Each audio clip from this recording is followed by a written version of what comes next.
Census की दमक मणिपुर की administrative district balance न सिंबगी बाउंड्री सिंग फ्रोजन तौगन हेरखली मणिपुर की चीफ मिनिस्टर अमसुं मिनिस्टर ओइरम मियोय अनीदगी ममांगदा थेंगनखिदियम अमदी आइडिया लेती हैन फोंदोरखली चीफ सेक्रेटरी ओइरमबा अमसुं सीनियर एडवोकेट अमनदी तौफम थोई तौगदबनि हैबी वाफम फोंदोरखली लेबासी कुमजा इंग्लिश समापन निफुग तरेट की ऑगस्ट तरह मंगार निंगतम फंगलपदगी तरह तरुक सुबा पांथोकदोरिबा सेंसस 2027 मणिपुर यावगदौरिबनिना हारिबा सेंसस ऑपरेशन सिगी थबक थौरमसिंग मपुंगपान अमसुम माय पाकना पांथोकनाबगिदमा मणिपुर लेंगा की secretariat home department non gazette notification number 255 थोक्रे नोटिफिकेशन असी नान खक्तमक मणिपुर लेंगा की एडिशनल सेक्रेटरी होम न थोकलबसु मा की मैखेतिगिदी नोटिफिकेशन नंबर हाइस 170137 2021 हाइस डी असी दिसंबर कुंथ्रागा मथि English ngani kunga manga thokpani hadi notification की मतुइना सेंसस रूल 1990 की रूल 8 की क्लोज 4 न पीबा पावर की मतुइना गवर्नर ना मणिपुर की डिस्ट्रिक्ट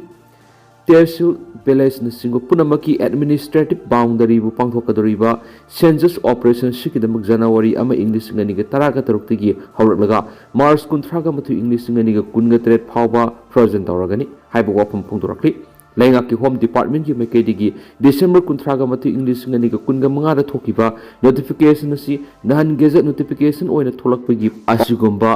सेंसस ऑपरेशन बु माय पाखनबगिदमक मणिपुर लेंगा की मैकेडिगी home department notification gazette notification सिंबा ममांग थक्ता पांगथोकिबा सेंसस सिंगा मरी लेना थोखिब लेब्रा लेतब्रा लेरगना करी मरमगिनो मसु थोखिब लेत्रगना करीगिदमक थोनखिबनो हाइबन सिंबो हंगसिंबो तोवान मियोय सिंग हांगलुबदा चीफ मिनिस्टर ओइरंबा राधा बिनोद कोइजम कुमजा English ngani ga amadagi matam tielabas tena chief minister ओइरंबा मस हाउसिंग वेटरन पॉलिटिशियन ओइरिबा राधा बिनोद कोइजमदा हंगलुबदा मान हाय बाउंडरी प्रेजेंट तौरगा सेंसस तौबगी नोटिस थोखिबदी आई अदुगुमबदी खंगबलैति अदुमाइना तौखितबा मालिक आईगी नॉलेज तदी अदुमाइना बाउंडरी प्रेजेंट तौरगा सेंसस तौखिबगी वाफम लैति अदुबो हाउसिंग लैरिबा इरांग सिदा सेंसस ऑपरेशन सिबु कयाम सक्सेसफुल ओइगदबनो खरा डाउटफुल होई अदुगा बाउंडरी फ्रोजन तौरगनी हारिबदुना करी आइडिया दिगी हारिबनो हाइनसु फोंदोखी मिनिस्टर ओइरम डॉक्टर मोइरांगथेम नरगी वाफमना कुमजा इंग्लिश समापन मौद्रा इंग्लिश समापन मौद्रा निथोय फाव veterinary and animal husbandry science and technology की मिनिस्टर ओइरमद नतना कुमजा इंग्लिश अनीदा आर्ट एंड कल्चर सेरिकल्चर लोइसंग कैबिनेट मिनिस्टर ओइरम सकनायरबा कम्युनिस्ट लुसिंगबा डॉक्टर मोइरांगथेम नरदा सब मानब वहांगसी हांगलुबदा मानहाय डिस्ट्रिक्ट बैलेंस न सिंगबगी बाउंड्री सिंग फ्रोजन तौरगा सेंसस ऑपरेशन पांगथोकन हैरकलिबसी माकी मैकेदिगिदी थेंगनखिद्रि हैरखी चीफ सेक्रेटरी ओइरम ओइनाम नब किशोर फोंदोखिबदा अक्टोबर इंग्लिश तरागा मंगादगी जुलाई 3 इंग्लिश तरागा 3 फावबा मणिपुर लेंगा की चीफ सेक्रेटरी ओइरम ओइनाम नब किशोर रिटायर्ड IAS ता ओहांगसी हांगलुबदा मांगनाय हाइरिबा थबा असि तौरमगनी मरमदी रूटीन ओइबा थबंगनी सेंसस ऑपरेशन पांथोकपा मतमद लैरिबा रूल सिंगना पीबा पावर सिंग सिजनरगा पांथोक ओइगनी आइगी वखलददी अतै मतमदसु तौरमगनी रूटीन ओइबा थबंगनी खलेरखी अमरमदन सीनियर एडवोकेट सापम बिसोरजन फोंदोखिबदना सही खरगी ममांग मणिपुर सेंसस ऑपरेशन पांथोकनी थौरांगलखिबदा सुप्रीम कोर्ट यावना लौखटखिबा पिटिशनर सिंगी मैकेद लेपखिबा हाई कोर्ट ऑफ मणिपुर अमसुंग एपेक्स कोर्ट असिगी सीनियर काउंसिल ओइरिबा सापम बिसोरजिता हांगलुबदा मणिपुर की एडमिनिस्ट्रेटिव डिस्ट्रिक्ट बाउंड्री सिंब फ्रोजन तौर सेंसस तौगन हाइरिबसी तौफम थुई सेंसस हाइबसिटी वन टाइम नि अहाक मणिपुर मसा ओइरबस दिल्ली लेरगा दिल्ली मिसिंग थीबदा यावखराबदी मणिपुर थीबदा अमुक याव यादी डबल सप यादी सेंसस दी वन टाइम तौगदबने हाकि नोंगैमरु थमजिंदुन अकी अखंग पीब यानिंगदे जिरांगलोंग यूनाइटेड कमिटी रिम्स द एसोसिएट प्रोफेसर मेडिसिन ओइना लैबी डॉक्टर लिंडा मरंगमैगी रगाइलोंग दलेबी युमना नोंगै मरुना सिंगबा थमजिंदुना अकी अखंग पीब यानिंगदे असिगुम थौंग सि मखाताना सथबिगनु हाइना जिरांगलोंग यूनाइटेड कमिटी की प्रेसिडेंट माइबोन फौमोइन अपील तौरखलियरी बांग्लादेश द बिजनेस तौबी हिंदू मचा अमा थांगना थिल्लबा मतुंग पेट्रोल अमु हाइजिंदुना मै थारागा हात्रे बांग्लादेश द बिजनेस तौबी हिंदू मचा अमा थांगना थिल्लबा मतुंग पेट्रोल अमु हाइजिंदुना मै थारागा हात्रे हेना फोंदोरखली रिपोर्ट असुगी मतुंगिना बांग्लादेश की मियोइसिंगना हात्खरबा हिंदू मचादुगी ममिंग खोकन चंद्र दास कवि चयंखै सुरबा Kokan Chandra Das Pharmacy Pamdun Hidak Langthak Yon Misa Amani. Panbayabadi Hokibu Mikrani Siki Manunga Bangladesh, the lady minority Hindu Singda, Landadun Hat Tupik Tabak Lepalatin Satrakli, Muhammad Yunus Khan Gilangana, Leva As the lady be Hindus Mapung Pan and Ngakshan Mangamdri. Atopa report Amadana Bangladesh ki Mahiru Amana police station Pamdun Hindu gi police officer Amahat Kiheba Marsana Yazakri. Police station Pamduna Bangladesh ki Mahiru Amana Karisu Nasuma Latana Yamna Pong na Hindu police officer Amahat Kiheba Masana Yazakri report Amana Fondokri. Reporter Siki Matungina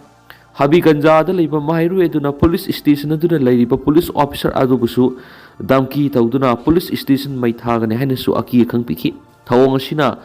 Muhammad Yunus ki lenga sida akibat leitana Muslim extremist na phong na crime kya sathari haibisi amuk ka hena beksang nakri minority Hindu singi mathak landabi ki thabaksu lepa leitri